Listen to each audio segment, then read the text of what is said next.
विषय चल रहा था पूजा का। अब मैंने कल अष्टद्रव्य आपको बता दिया। वकील साहब, फूल एक इंद्रिय जीव है या नहीं है? नहीं है। हमारे लोग बताएंगे है या नहीं, आप क्या मानोगे? नहीं है। कैसे नहीं है? What reason? फूल निकालने से झाड़ नहीं मरता। हाँ, फूल निकालने से झाड़ नहीं बढ़ता। बहुत शॉर्टकट में, बाकी मैंने 2 दिन डिटेल से बताया है। अब आप इन लोग से समझ लेना।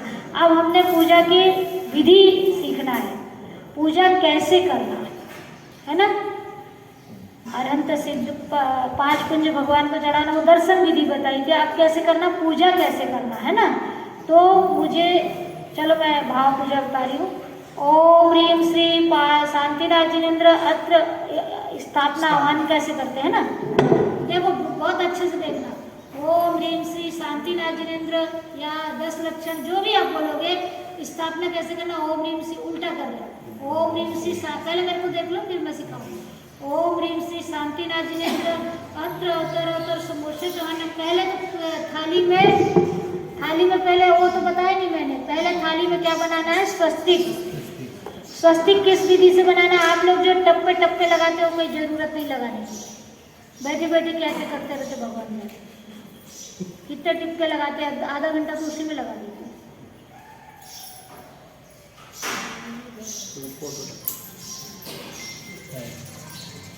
ये वाली हर चीज की फोटो, नीलेश भैया को हर चीज की फोटो दिमाग में रखो ना, उनकी फोटो रख के। ये देखो, ये है स्वस्तिक बनाने की विधि। लेना तो ले लो फोटो। ऐसा स्वस्तिक थाली में बनाना चाहिए। और स्वस्तिक बनाते समय कभी भी नीचे से ऊपर की ओर जाना चाहिए। ऊपर से नीचे नहीं आना, नीचे से ऊपर की ओर जाना। और फिर क्रॉस नहीं करना है, जॉइंट नहीं करना है। लाइन इधर से ऐसी, फिर ऐसे। इधर से भी कट करते हुए लाइन को नहीं करना है। इधर से ऐसे, फिर कैसे, ऐसे। यानी इस लाइन को काटना नहीं है। अपन क्या करते हैं, एक लाइन ऐसी बना दी, ऐसी कर दी। काटना नहीं है, क्रॉस नहीं करना है, उससे उसकी एनर्जी कट होती है। आपने लाइन बनाई, उससे ज्वाइंट करके आपको लाइन बनाना है। स्वस्तिक आपने बना दिया। स्वस्तिक बनाने के बाद ऐसा करना, बीच में टपके रखना जरूरी, नहीं तो आपका स्वस्तिक यंत्र नहीं बना। स्वस्तिक एक यंत्र है, स्वस्तिक एक मंत्र है, और स्वस्तिक पूजा का सिंबल है। स्वस्तिक चंदन से बनाना है। आप चावल से बनाते हो, सुनो, चावल से नहीं बनाना। आप क्या करते हैं, चावल से बनाया, 2-4 टपके रखे, क्या क्या करते रहते वहाँ पे बैठ के। वैसा वो विधान नहीं है आगम में। ये आपने कहाँ से सीखा? ये पूरा दक्षिण भारत की महिलाएं और कर्नाटक की महिलाएं करती है, ऐसा नहीं है। आगम में लिखा है स्वस्तिक बनाना है, और स्वस्तिक बना करके नीचे से ऊपर जाके फिर बना के बीच में टिपके रखना है। तो स्वस्तिक क्यों बनाया जाता है? स्वस्तिक क्यों बनाया जाता है, लिख लो।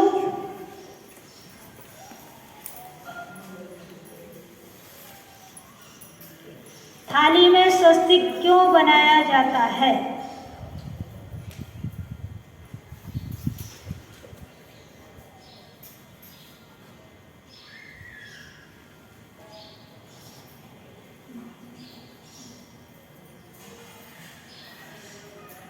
स्वस्तिक हमारे भारत में मंगल स्वरूप माना गया है।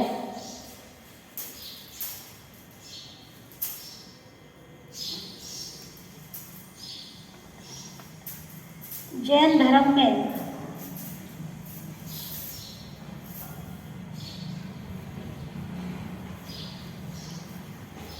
भगवंतों का जहाँ जन्म होता है,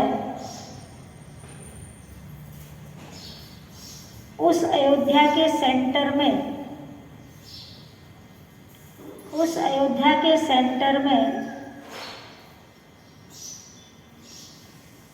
इंद्र स्वस्तिक बनाकर रखता है।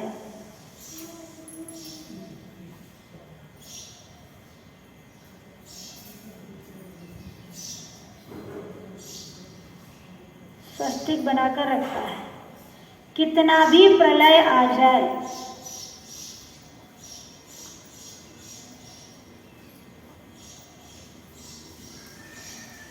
वो स्वस्तिक नष्ट नहीं होता।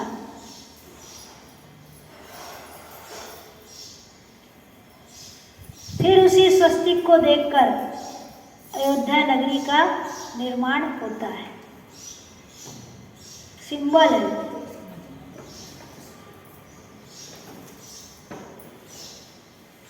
तो भगवान के जन्म का स्थान का जो सिंबल है, भगवान के क्या लिखना, फिर उसी स्वस्तिक को देखकर अयोध्या नगरी का निर्माण होता है। सेंटर पकड़ के काम करते हैं ना आप लोग, सिविल इंजीनियर लोग। सेंटर पकड़ता है इंद्र और फिर अयोध्या का फिर निर्माण करता है, क्योंकि अयोध्या तो बिगड़ जाती है।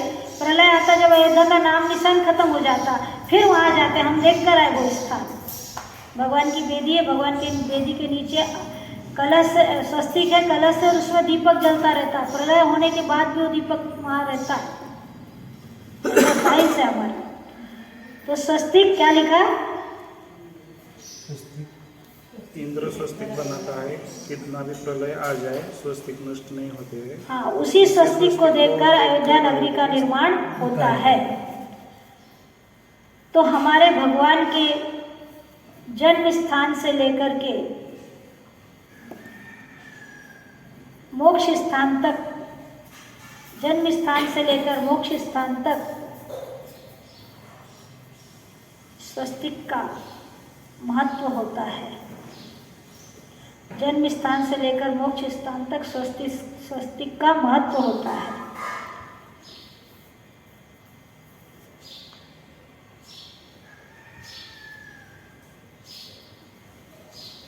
सुनो, हमारे यहाँ लिख लो, किसी भी मंगल कार्य में, चाहे वो लौकिक हो चाहे पारमार्थिक हो, हमारे लौकिक और पारमार्थिक दोनों कार्यों में स्वस्तिक बनाया जाता है।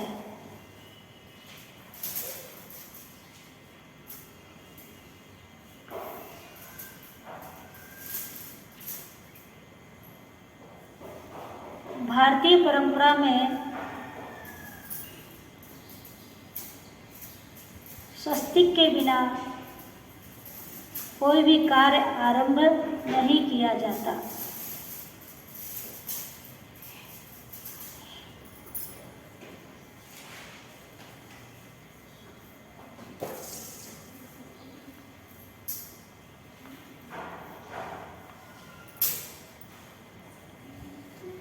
ये तो इसका डिटेल्स हुआ। अब और थाली में हम स्वस्तिक इसलिए बनाते हैं, थाली में हम स्वस्तिक इसलिए बनाते हैं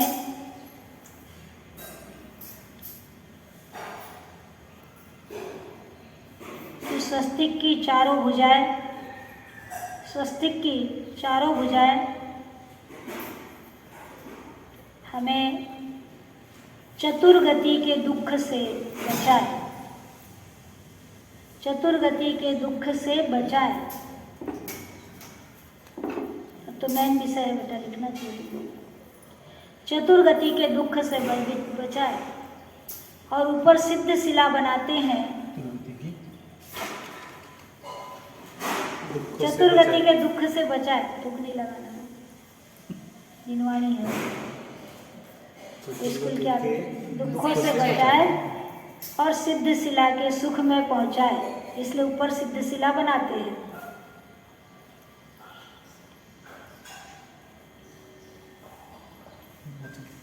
चतुर्गति के दुख से बचाए और सिद्ध शिला के सुख में पहुंचाए या सिद्ध शिला पर पहुंचाए, इसलिए हम स्वस्तिक बनाते हैं। मालूम था अभी तक?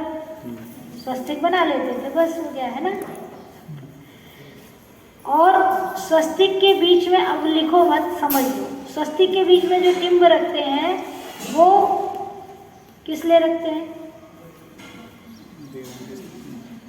चार गति के दुखों से बचने के लिए तो रखते हैं, पर चार आराधनाओं के लिए, चार आराधना, दर्शन, ज्ञान, चारित्र और तप, इन चार आराधनाओं के लिए। और हमने स्वस्तिक ऐसे बना लिया, उसमें टिम्ब नहीं रखे, तो फिर वो हमारे लिए यंत्र का काम नहीं करेगा। चार जब बिंदु रख दिए तो वो यंत्र बन गया। आप अपने घरों के ऊपर भी स्वस्तिक बना लो, उसमें आपने टिम्ब लगा दिए, लाइन खींच दी दोनों साइड, तो आपके लिए वो यंत्र बन गया, आपके घर में सुख समृद्धि लाएगा। तो लिखें, स्वस्तिक बनाने के बाद ऊपर सिद्ध शिला का सिंबल बनाना चाहिए, ओनली, कुछ नहीं, बाकी सिद्ध शिला का सिंबल और एक ही टिम्ब लगाना है। बहुत सारे नहीं, तुम लोग जाने कितने लगाती रहती, क्या क्या करते हैं, नहीं जरूरत नहीं है, मैं सिखा रही ना अभी। ऊपर सिद्ध शिला बना दी, एक टिम्ब लगाना है ऊपर। स्वस्तिक बना लो अपनी डायरी में, स्वस्तिक बनाओ, मैंने जिस विधि से बताया उस विधि से स्वस्तिक बनाइए। नीचे से ऊपर रेखा ले जाना है, नीचे से ऊपर लेकर रेखा ले जाना है, एक रेखा को ना काटते हुए फिर स्वस्तिक बनाना। पहली जो रेखा आपने खींची उससे ज्वाइंट करना, लेकिन उसको काटना नहीं, नीचे से ऊपर जाना, नीचे से ऊपर। हर समय अपन को ऊपर ही पहुंचना, नीचे नहीं जाना, जाना क्या? तो नीचे से ऊपर लो, रेखा नीचे से ऊपर खींचो, हाँ, बीच में ज्वाइंट करते हुए, काटना नहीं है, ऐसा। चारों रेखाएं समान भी होना चाहिए। और उसके कोने निकालो, ये देखो ऐसे कोने निकालो, थोड़ा सा बाहर डिजाइन बना लो, हाँ, और से रेखा। अब टिम्ब दो बीच में, ऊपर सिद्ध शिला बनाओ, ऊपर सिद्ध शिला, ऐसी सिद्ध शिला चंद्राकार बना के उसके ऊपर बिंदी रख दो। सिद्ध शिला के नीचे 3 लिखो, स्वस्तिक थोड़ा और नीचे होना चाहिए, है ना। उसके स्वस्तिक के ऊपर 3, उसके राइट साइड में 24। ए लड़का बैठ जा चुपचाप, बेटा बैठ, गुरु मत बन, बैठ जा। राइट साइड में 24, 24, राइट साइड में 24, नीचे 5 लिखो। एक कोमल लिखो, बात मत थूक नहीं लगाने का मुंह में, ये पेन में लगाते कागज में, लोग होठों को मत छुओ कोई भी। 24, नीचे 5 और साइड में, इस लेफ्ट साइड में 2, 2 लिखो, 4 लिखो, 2 भी चलता, 4 भी लिखता है, मैं बताती हूँ अभी। लिखो, अब लिखो 3 क्यों लिखा, 3 क्यों लिखा? सम्यक दर्शन, सम्यक ज्ञान, सम्यक चारित्र को प्राप्त करने के लिए। 24 क्यों लिखा? 24 भगवान को, है ना। 5 क्यों लिखा? पंच परमेश्वर। 2 क्यों लिखा? 2 चारण रिद्धि मुनिराज साथ में रहते हैं, हमेशा, कभी भी युगल रहते हैं। 2 मुनिराज हमेशा साथ में रहते हैं, तो 2 लिख लो। और आप लोग 4 इसलिए लिखते 4 चरण, तो 4 चरण लिखने की जरूरत नहीं, 2 लिख लिया। 2 मुनिराज जहाँ है वहाँ 4 चरण है ही, तो 2 लिखो ना, है ना। अब और कुछ लगाने की जरूरत ही नहीं है, इतना आपने अपनी थाली में लिख लिया, ये हो गई आपकी पूजा की थाली तैयार। और अभिषेक की थाली में आपको लिख लो, ये पूजा की थाली का सिंबल है ना। इसमें हाँ, ये लिखते समय आपको बोलना है, ये सब लिखते समय बोलना है, रणत्यम च वंदे 24 जिने च सभ्यदा वंदे पंचगुरूणाम वंदे चारण चरणम सदा वंदे। रणत्यम च वंदे, जो ऊपर 3 लिखा है वो रणत्य की, मैं रत्नत्रय की वंदना करता हूँ, इसलिए मैंने 3 लिखा है। फिर 24 जिने च सभ्यदा वंदे, 24 जिनेंद्रों की मैं हमेशा वंदना करता हूँ, इसलिए मैंने 24 लिखा है। 5 परमेष्ठी की, 5 गुरुणाम वंदे, 5 परमेष्ठियों की मैं वंदना करता हूँ, इसलिए मैंने 5 लिखा है। 5 की स्थापना की है, लिखा नहीं है, इन सब की स्थापना कर रहे हैं अपन। और 2 चारण रिद्धिधारी, चारण चरणम सदा वंदे, चारण रिद्धिधारी गुरुओं की मैं वंदना कर रहा हूँ, उनकी मैं यहाँ पर 2 लिख करके स्थापना कर रहा हूँ। तो इतने सारों की आपने स्थापना आपकी पूजा की थाली में कर ली। आ गया समझ में? अब कल पूजा जब होगी शुरू 10 लक्षण में, तो आप लोगों को दिक्कत नहीं आएगी। जो नए लोग आएंगे उनको फिर से बताना पड़ेगा। चलिए, अब आपको अभिषेक करना है। अभिषेक में पंडित जी कर देते हैं, लेकिन आप घर वगैरह में करते हैं, यहाँ भी कभी अकेले करना पड़े तो जलवट में अभिषेक करने वाले पात्र में आपको श्री लिखना चाहिए। श्री क्यों लिखना चाहिए? श्री क्योंकि श्री अंतरंग बहिरंग लक्ष्मी की द्योतक है। श्री हमारा बीज मंत्र है। ओम ह्रीं श्रीं। इनके बिना हमारी कोई भी मंत्र सिद्धि नहीं होती, पूजा भी नहीं होती। ओम पंच परमेष्टि का वाचक है। लिखना है क्या? लिखो। ओम ओम ओम के बारे में बताइए। उत्तर लिखो।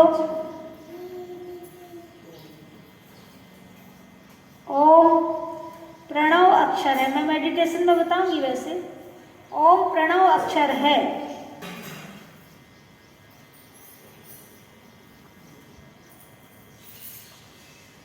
ओम हमारे सभी मंत्रों का राजा है। ओम के बिना कोई भी मंत्र नहीं होता। ओम सभी मंत्रों का राजा है। ओम में पंच परमेष्टि गर्भित होने के कारण, ओम में पांचों परमेष्टि गर्भित होने के कारण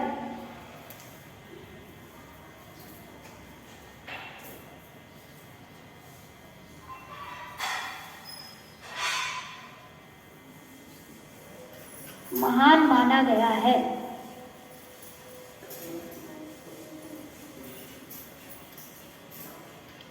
अब लिखें, ओम की सिद्धि करना अपने को। नीचे लिखो अ, छोटा अ, ओ, अरिहंत। आ का डॉट लिखो, अरिहंत या अशरीरी, नहीं अरहंत, अरहंत सॉरी अरहंत। नीचे लिखो छोटा या होगा, छोटा ओ, अशरीरी अरिहंत। दूसरा अशरीरी, तीसरा अ बन करके मोटा आ होगा। अ प्लस आ बराबर बड़ा आ। संस्कृत जिसको मालूम है उनको मालूम है, समाने सवर्णो दीर्घो भवति। अ प्लस आ बराबर बड़ा आ, बड़ा मोटा। तू क्यों छोड़ के गई बीच में फिर आई? मीटर का पानी लेके जा रहा है। अच्छा, तो भगवान नहीं ले जाती ना, भगवान नहीं ले जाती। जिन भगवानों की उसने अभिषेक किया वो भगवान तो उठा के ले गई, गलत है। वो ले जाता, कोई भी ले जाता। कल से ऐसा नहीं करना। बल्कि मेरे ख्याल से 10 दिन नहीं भगवान रखेंगे, नहीं बाद में ले जाना, पूजा के बाद में अपने साथ में। हाँ देखो, समझ में आया। पहले अरिहंत, अशरीरी। अशरीरी माने जो शरीर से रहित है। शरीर से रहित कौन है? सिद्ध भगवान है ना। शरीर से सहित कौन है? मैंने कल परसों बताया था ना, अरिहंत भगवान शरीर से सहित है, परमोदारिक शरीर से सहित। तुम्हारे जैसा शरीर नहीं है उनका, बहुत सुंदर शरीर है, स्फटिक के जैसा है ना। तो अरिहंत का अशरीरी का अ प्लस आ बराबर बड़ा। लिख लो, संधि होती है। संधि पढ़े क्या आप लोग स्कूल में? संस्कृत नहीं पढ़े ना, इसलिए तो सारा गड़बड़ है। समाना सवर्णो दीर्घो भवति। जब दो समान अक्षर आते हैं वो दीर्घ हो जाते हैं। जैसे अ मिला करके आ बनता है, बड़ा आ। तो लिखो अ प्लस अ बराबर आ, अ प्लस आ बराबर आ, बड़ा आ। पहली क्लास पढ़ा लिखो ना, लिख लिया। आ वो क्या बन गया? अब आचार्य का आ बड़ा आ बना, वो आचार्य।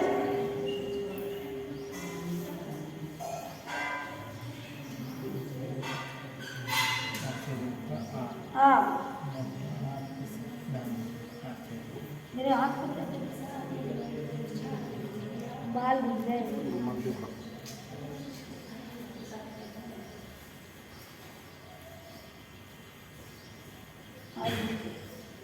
मेरी आँख में देखना क्या मतलब? मैं सोची तो मेरे लिए आई। मैंने नहीं सुनी आपकी बात, मैं पूजा कर रही थी। मेरे सोलह हो गया ना, मेरे 16 पूजा करनी है क्या? कुछ भी नहीं है, तो उतना पड़ेगा ना पूजा। सबको दिख रहा है क्या? चलिए, आ हो गया। आ माने आचार्य। फिर ऊ, और एक मिनट लिखो मत, पहले समझ लो। ऊ और आ और ऊ बना के ओ बनता है। बमू वर्ण, उ अ और उ बना के बना ओ। तो अब क्या होगा, उ से हो गया उपाध्याय, उ से उपाध्याय, उ से उपाध्याय। फिर माँ से मुनि, माँ से मुनि। अब फिर से आपको लिखना पड़ेगा आ, बड़ा वाला आ, क्योंकि उसमें अपन तीनों आ गए, अशरीरी, अरिहंत और आचार, तीन आए ना बड़े आ में, बड़े आ में तीनों आ गए। आ प्लस उ लिखो, आ प्लस उ, आ प्लस उ बराबर ओ, आ प्लस उ बराबर ओ। और फिर मुनि का म, मुनि का म, मुनि का म, तो ओम बन गया। आ गया समझ में, आ गया। पांचों वर्णमाला ओम में गर्भित होते हैं, इसलिए हम लोग ओम को बहुत महत्व देते हैं। बिना ओम के हमारी कोई भी पूजा मंत्र कार्य नहीं होते। ये सब जैन धर्म से निकले हुए मंत्र हैं। जितने भी मंत्र निकले हैं वो सब किससे निकले हैं, नमोकार मंत्र से। अब ओम कहाँ से निकला, नमोकार मंत्र से पंचपरमेष्ठी आ गए। आ गया समझ में, अब कोई डिल्यूजन है, कोई ओम आ गया समझ में अच्छे से, ओम है ना। अब हम रणतंचवंद लिख लिया श्लोक, पुस्तक में है, कभी आप पुस्तक खोल के लिखना है, अभी लिखना तो लिख लो। रणतंचवंदे लिखना है कि नहीं, बाद में लिखना है ना। फिर अपन क्या करेंगे, अभिषेक की थाली, वो हम विधि बाद में सिखा देंगे आपको, सिखाए। अभिषेक की थाली में श्री बनाया, स्थापना सिखा देंगे। हाँ, अभिषेक की थाली में 10 दिक्पाल की स्थापना करके भगवान की स्थापना करना पड़ता है। वो थोड़ी लंबी क्रिया, इसलिए वो नहीं मैं अभी पूजा सिखा रही आपको, क्योंकि पंडित है आपको तैयार करके देने वाले। अब हम पूजा करेंगे तो ओम श्री ओम ह्रीम श्री शांतिनाथ जिनेन्द्र अत्र अवतर समोषट अन्नम अत्र तिष्ठित ठाठा, देखो अत्र है ना, ये अत्र तिष्ठित ठाठा स्थापनम अत्र मम सन्नितो भव षट सन्निधिकरणम। डांस करते हो ना, ऐसे करते हैं कि नहीं, वेलकम। फिर से ओम ह्रीम श्री देवसाद्भ्यो अत्र अतर सम्भोषट अन्नम अत्र तिष्ठित ठाठा स्थापनम आत्मम सन्नितो भव षट सन्निधिकरणम। करके दिखाओ, एक्शन एक्शन करो। पुष्प चावल ले लो थोड़े हाथ में, तो आपको ये पुष्प ले लो, पुष्प लेना चाहिए। स्थापना में वेलकम में, किसी के वेलकम में आप क्या लेते हैं, फूल लेते हैं ना, हाँ तो वेलकम में फूल ही लेना चाहिए।